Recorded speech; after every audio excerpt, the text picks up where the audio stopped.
La entrevista del Telematutino 11, gente importante, a tratar temas importantes. Nos acompaña el doctor Servio Tulio Castaño Guzmán, quien es vicepresidente ejecutivo de la Fundación Institucionalidad de Justicia.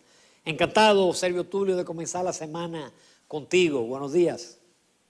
Buenos días a ustedes, a ti, a Jacqueline. Gracias por el lujo que siempre ustedes me dan en poder conversar con ustedes. Buenos días, Servio Tulio. El honor es nuestro. Bueno, y felicitarlos Exacto. por el trabajo que vienen haciendo. Honestamente hablando, se lo digo. Están haciendo un gran aporte al país en estos momentos, sobre todo por la sobriedad y por la seriedad de lo que han sido sus opiniones y sus criterios. O sea que los felicito de manera profunda a los dos. Dicho eso, por una personalidad como tú y Finjo, de verdad nos sentimos que ya yo voy a flotar en el aire el resto del día. Servio Tulio, yo vi un documento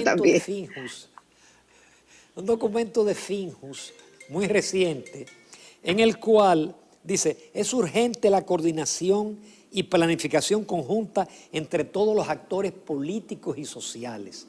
¿Por qué ustedes plantean esa situación?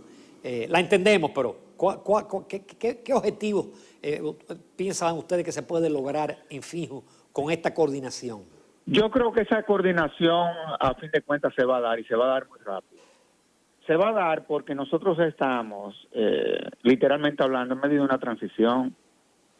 Nosotros estamos en una campaña política en donde el debate se centra desde el punto de vista institucional, porque hay que estar conscientes de que la prioridad es el tema sanitario, eso no está en discusión. Obviamente, en todo este proceso sale el tema institucional.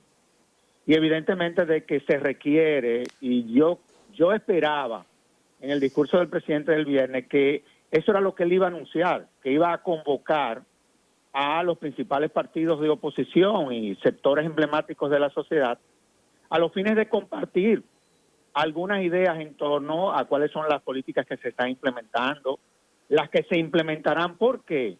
Porque esto va a tener un impacto, todo esto que se está tomando como medida para las próximas autoridades. Esa es una realidad. Y yo pienso que en esta ocasión se impone que el presidente convoque a todos los sectores en honor a la verdad. Por ejemplo, no solamente, aunque es la prioridad, es el tema sanitario. Nosotros tenemos que ir creando las condiciones, aunque uno reconoce que las medidas que se han venido tomando son buenas, me refiero a la de corte económico, pero también yo creo que hay que tomar en cuenta a los partidos de oposición para ver qué piensan, porque a fin de cuentas eso, eventualmente, a quien sea que gane, todo lo que se está haciendo ahora va a tener un impacto. Y en esa dirección era que hacíamos la propuesta, o sea, como un tanto como para armonizar a la clase política y a los sectores productivos del país. Esa es la realidad. He visto que el director ejecutivo del CONET ha dicho que han venido teniendo contactos con los diferentes sectores políticos y que hoy se va a juntar con la Junta Central Electoral. Eso es bueno, pero ojalá y que lo hagan todos juntos. Yo creo que eso sería lo ideal en honor a la verdad. Ok, Servio Tulio, ¿cómo valora la Finjus las medidas económicas de corte sanitario, sociales que se han venido tomando a raíz del pasado 19 de marzo, donde entraron en vigencia una serie de medidas y de controles y de asistencia para asistir a la población, para ayudar a la población en sentido general, empresas y personas individuales, familias?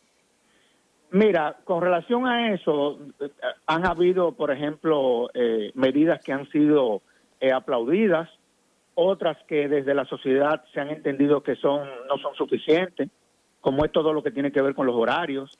En fin, hay una serie de cosas que tú la puedes valorar como positiva y otras no. Por eso es que nosotros insistimos en que haya, por ejemplo, en esta ocasión, una coordinación entre todos los sectores. Pero desde el punto de vista económico, que ese es un sector que a nosotros nos preocupa, porque a fin de cuentas ese es el sector que hay que preservar, aunque hay que reconocer que probablemente desde el punto de vista institucional es el sector más fuerte de este país. O sea, todo lo que tiene que ver con el sistema financiero en la República Dominicana. Quizás por experiencias pasadas, quizás por todo lo que ha sido políticas que se han diseñado para fortalecer a ese sector, evidentemente que lo agarró en un momento en donde el sector probablemente sea el más fuerte del país. Bueno, eso nosotros lo tenemos que preservar. Eso hay que cuidarlo. Porque a fin de cuentas ese es el sector, una vez esto pase, que va a dinamizar la economía. Entonces, yo creo que en sentido general, bueno, se han tomado medidas que son buenas, pero otras que probablemente requieran ser fortalecidas. Y hemos visto inclusive a los propios médicos pronunciarse en esa dirección. Esa es la realidad. Ahora, a nosotros también tenemos que estar conscientes de que nosotros no estábamos preparados para una situación como esta, como tampoco lo estuvo ningún país del mundo. Y hemos tenido que ir improvisando soluciones. Una cosa que a mí me preocupa es todo lo que tiene que ver con la parte educativa. Honestamente hablando, se lo digo, los niveles de formación cívica que hay en este país, yo creo que deben de llevar al centro de la reflexión. Es decir, esa desobediencia, esa falta de respeto a la autoridad, yo creo que luego de que esto concluya debe de llevarnos a poder como Estado diseñar y sociedad política que vayan dirigidos a fortalecer eso, porque la verdad es que este país nunca se va a poder desarrollar con los niveles de formación que ha exhibido durante todo este proceso. Honestamente hablando se lo digo. Sergio Tulio, ¿y qué tú opinas de los escándalos que han surgido con el tema de subvaluaciones, sobrevaluaciones en compra de preferencias a determinadas empresas, licitaciones al vapor, etcétera, etcétera? Bueno, lo que pasa es, y nosotros lo hemos advertido, tenemos años pronunciándonos en esa dirección, que nosotros lamentablemente, aun cuando se han hecho ese esfuerzo a través de la Dirección General de Compras y Contrataciones, la realidad es que nosotros tenemos una legislación, me refiero a la Ley de Compras y Contrataciones, que le da unos niveles de discrecionalidad muchas veces a los comités de compras y contrataciones, que permiten que se den situaciones que luego son criticadas por la sociedad. Yo no me estoy refiriendo a ninguna de manera específica. Yo no quiero personalizar, pero sí nosotros hemos estado insistiendo, y ustedes lo saben. Yo recuerdo cuando la famosa comisión de Punta Catalina, en donde evidentemente una de las propuestas fundamentales era que se transformara el sistema de compras y contrataciones en el país. Eso conllevaba a una transformación de la propia legislación. Porque esa es una legislación que se preste, no digo que se está prestando, pero se presta a que las licitaciones se manipulen. Esa es la realidad. Sobre todo las contrataciones de obra. Eso lo hemos dicho de todas las formas. Porque si hubo algo que quizás nos pudo haber dado la autoridad a nosotros como fundación, fue haber participado en ese proceso de observación de la licitación de Punta Catalina y evidentemente nosotros saber qué funcionaba de la ley y qué no. O sea, nosotros yo creo que tenemos la autoridad, pues nosotros no quedamos hasta el final, pese a todas las críticas. Bueno, eso nos da la autoridad de decir que eso hay que transformarlo de pie a la cabeza. Y es bueno cada vez que se dan situaciones como esta, sobre todo en un estado de emergencia, en donde la ley no es clara, esa es la realidad, se pudiesen eventualmente presentar problemas que generen escándalos. Y ya hemos visto una serie de denuncias que se han hecho. Ojalá y que eso se aclare, en donde se tiene que aclarar. Pero una de las reformas que hay que hacer, y uno de los temas que debe de llevar cuando se dé la reunión o la coordinación de eso que nosotros como FIJO estamos proponiendo, es que eventualmente, cuando se dé el momento, esa ley hay que transformarla. Esa ley, para que ustedes tengan una idea, para mí, fue una herramienta que se diseñó para financiar el modelo político en la República Dominicana. Eso yo lo he dicho 1000 veces. 1000 veces. Y fíjense que ningún partido ha querido someterle una modificación a esa legislación. Una legislación que, dicho sea de paso, no, es que eso hay que decirlo, una legislación que, dicho sea de paso, no establece sanciones penales. Las sanciones son de naturaleza administrativa, es decir, aquel que la violenta La sanción pudiese ser eventualmente la amonestación, a la suspensión, a la destitución, en fin, los niveles de discrecionalidad y los niveles de incongruencia que tiene esa legislación, yo creo que debiera de llevar a la clase política a la reflexión de que ese es uno de los puntos que deben de ponerlo como prioritario en la agenda en una eventual reforma. Por ejemplo, tú hablabas, por ejemplo, del tema electoral. Ya se demostró que la ley de partidos políticos, eso sirve para poco. Esa es la realidad. Porque a fin de cuentas, esa es una ley que parecería que está legitimando el modelo político que se implementó en la República Dominicana. Todo lo que tiene que ver con los niveles de dispendio, el gasto, la falta de controles. Bueno, es una ley que se le declararon inconstitucionales 11 artículos. Una verdadera locura. Bueno, eso va a haber que transformarlo también. Es decir, la agenda institucional, aunque nosotros estamos conscientes de que la prioridad ahora es la sanitaria, evidentemente de que larga en la República Dominicana, en honor a la verdad se lo digo. O sea, nosotros vivimos en un país en donde los órganos de control son muy débiles. Y eso evidentemente que va a tenernos que llevar, a tener que ponernos a pensar, a ver qué podemos hacer para que las instituciones funcionen. Servio Tulio, estamos en medio de un proceso electoral. Ya tuvimos la decisión la semana pasada de que las elecciones presidenciales y congresionales se realizarían el próximo 5 de julio. Pero todavía estamos en una situación que se puede decir en cierta forma de incertidumbre, porque mucho dependerá del comportamiento, de los controles que se logren. Organizaciones internacionales han sugerido la posposición de elecciones y de hecho ya más de 25 países en el mundo han pospuesto las mismas de diferentes índoles y en algunos casos, como en Bolivia, por ejemplo, se pospuso por tiempo indefinido. En caso, Servio Tulio, de que para el 5 de julio no estemos preparados como país, no la Junta, porque la Junta tiene su cronograma de actividades pautado, su calendario, pero si por alguna razón no estuviéramos preparados, ha contemplado o ha hecho la FINJUS ese ejercicio de lo que pudiera ocurrir y cómo debería ocurrir. Bueno, por eso vuelvo y reitero de que es importante esa coordinación. Por eso es que lo estamos diciendo desde ahora, es importante esa coordinación. Porque para empezar hay que acompañar a la Junta. Supónganse ustedes que podamos hacer, como estamos esperando todo, las elecciones el 5 de julio, ojalá y que se den. Que se puedan diseñar protocolos, ojalá, nadie sabe. Obviamente, la salud de la gente está primero. Esa es la realidad. Claro. O sea, tú tampoco puedes exponer a una población a situaciones peores que las que estamos viviendo en la actualidad. O sea, para que ustedes tengan una idea, solamente las personas que están ligadas al proceso llegan casi a casi 300,000 de manera directa. Me refiero a quienes componen las mesas electorales, a los delegados de los partidos políticos, a todo lo que trabajaría eventualmente en la logística de todo esto. Eso no es tan fácil. O sea, tú tienes que crearle la condición a esas personas de que no se vayan a enfermar durante ese proceso, porque muchos se enfermaron, para que ustedes lo sepan. Varios presidentes de juntas importantes quedaron afectados y la mayoría de nuestros políticos se afectaron también, sobre todo en el interior. O sea, esa es una realidad. Ahora, ojalá y que la podamos hacer, que la situación sanitaria se pueda controlar, bueno, pero si no se dan esas elecciones, ustedes saben muy bien aquí los escenarios que se están planteando. O sea, nuestra Constitución no le dio respuesta a esa eventualidad. O sea, no hay una salida institucional.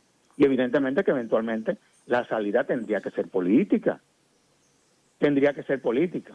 Quizás se esté esperando, quizás el presidente, que es el que tendrá que convocar a ese diálogo, es él, porque él es el líder del país. Además, a él es el que se le está presentando el problema de cuál eventualmente sería la suerte del país en el hipotético caso de que esas elecciones no se den en julio. O sea, ¿cómo vamos a continuar dirigiendo esto?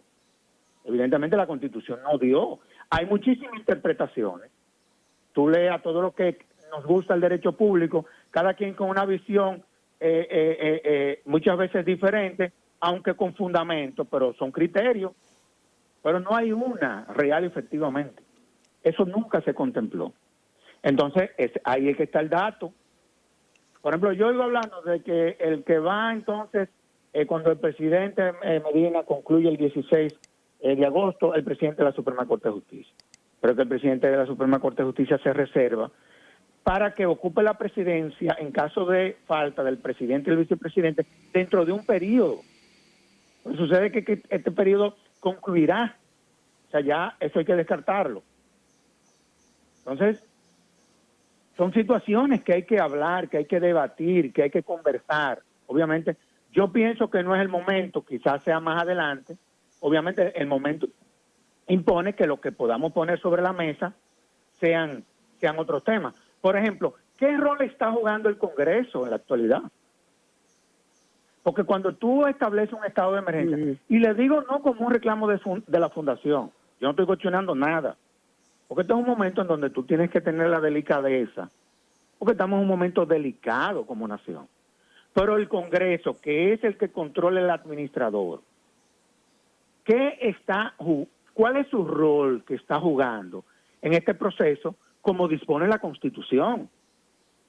O sea, se le han remitido al Congreso por lo menos el informe que tenía que ver con la primera etapa de este estado de emergencia.